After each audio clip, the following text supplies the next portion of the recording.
Hey, you guys. So I wanted to share a quick testimony with you guys.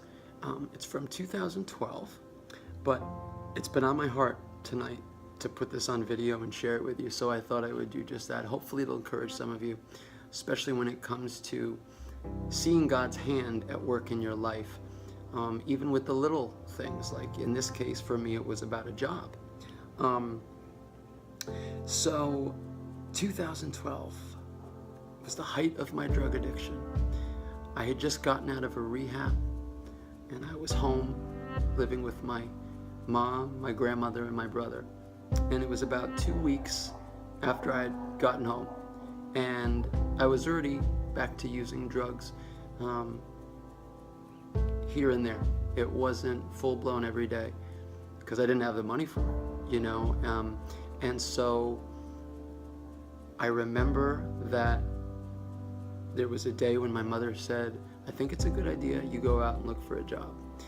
And I remember feeling very confident. I felt like God would let me get a job if I wanted one, because I knew that God's hand was in my life, even though I wasn't living the way I knew I should. Even in rehabs, even at the height of my drug addiction, even, to be frank, dealing with drug dealers, I was still not letting this go. There were times when I would be under the influence, and I would text my dealers saying, listen, I'm not living right. This isn't God's plan. He loves you too, and we should all just get out of this. And I remember those days. Drug dealers used to get very angry with me because their consciences would be set on fire. And so anyway, not to regress, but my mother said, why don't you go get a job? So I said, yeah, you know what? I believe God's going to give me a job. I remember feeling confident about that. So I got in my car with my Bible, this Bible actually, and went to the Woodbury Commons in Central Valley, New York, and got to the Woodbury Commons. And on my way to Starbucks, I was going to get a drink. And on my way to the Starbucks, I remember saying, Jesus, please help me get a job today. And it was like a declaration and a petition. I just felt like God's hand was on it. And, it says in John 14 here, I love this. It just says, and whatever you ask in my name, that I will do, that the Father may be glorified in the Son. If you ask anything in my name, I will do it. So I did that.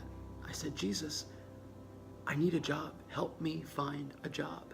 So I go into this was 5 minutes later, I'm in the Starbucks. And I'm sitting there at the counter with my Bible, reading through it. Right? Mind you, still have a little bit of a habit. I'm not living totally clean. Sitting at the counter, this woman comes over to me, and I forget if she tapped me on the shoulder or we just caught each other's eyes. She says, excuse me. She says, are you here for the job interview? Oh, I couldn't believe it. I said, and I gave her this look. I remember she said, John. I said, no. I said, I'm sorry, I'm not John. Can I help you with something? Because I just knew this was the hand of God. And she says, oh, forgive me then. She says, I am the manager of a store that's about to open up here, and I was supposed to meet a man here at this very time to do an interview. We're opening a men's suit store. Now, mind you, I had worked for Brooks Brothers for about 2 years on and off, had a lot of retail experience. I carried myself well, and as a matter of fact, that day I was wearing a 3-piece suit because anytime I went out looking for jobs or whatever, I always looked sharp. I always wanted to be prepared. So that's probably why she thought I was there for the interview. And I said, and she said to me, she says, well, I'm so sorry to bother you. I'm here to open the store. She says, but by chance, are you looking for a job? And I'm sitting there with my Bible. And I remember sharing something about the Bible. I said, I'm just reading the Bible here. I said, I love God. And I came here and I prayed looking for a job. And then you approached me. So she was actually in such a rush, right? Check this out. Such a rush to hire someone. The store was going to open like the following week. She never even asked me my previous employment. I shared with her that I worked at a suit store. And, but she never asked me anything about a drug history. She never asked me anything about that. Up to that point, I had had no interactions at all with law enforcement. So she said, listen, as long as you pass the background check, the job's yours. Don't even have time for an interview. Just give me your name, your date of birth, and your phone number, and I think a couple other pieces of information. Real simple, nothing like crazy. And she called me like 2 days later, and 2 or 3 days later, and said, well, you passed the background check, and so the job's yours. And you would think, oh my gosh, that should have been enough to make you put the drugs down right away, and your life should have just been easy street from there because God intervened, and whoa. But no, it's not what happened. I actually kept the job about 2 weeks. I don't even think 2 weeks. I kept it just long enough to get my first paycheck so then I could get more drugs. And it's not that I wanted to do that. It was because the drugs had taken over my life.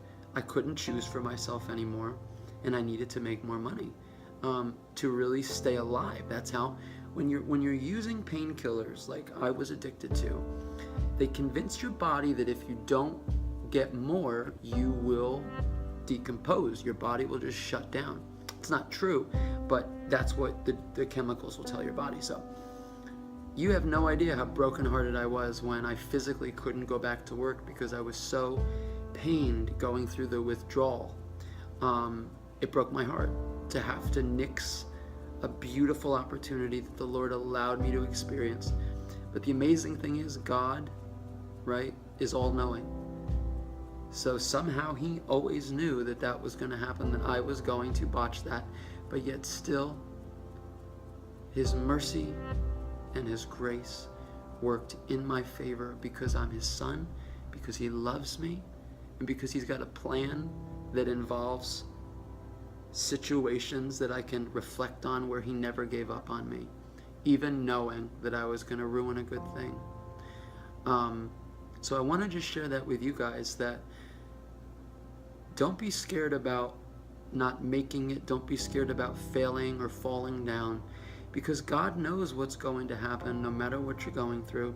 He's going to show up no matter what, though. And I will always say that. Always expect him to be ready to operate as Father, as a daddy, because he loves you, he cares about you, and he's got plans for you to get you well in every area of life. It doesn't matter if you've never touched a drug or a drink.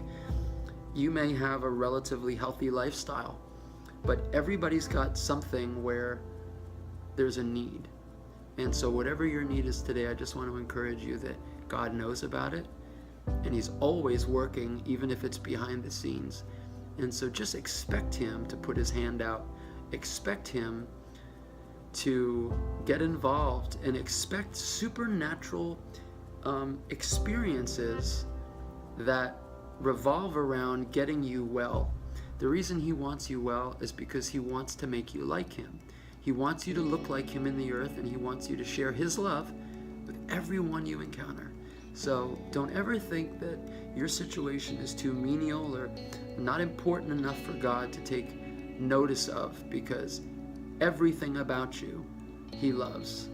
And if there's areas that need improvement, he doesn't see it like you see it. He doesn't see it like I see it. He sees our potential all the time. That's why he is able to love us the way he does, because he doesn't see us through eyes like we have. He sees us through love.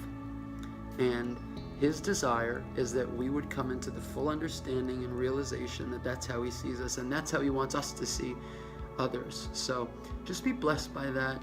I just really wanted to share that with you. I feel like someone needs to hear that. So God bless you. Be encouraged, and know that no matter what, his love will never, ever give up on you. Bless you guys. Have a great day. Bye.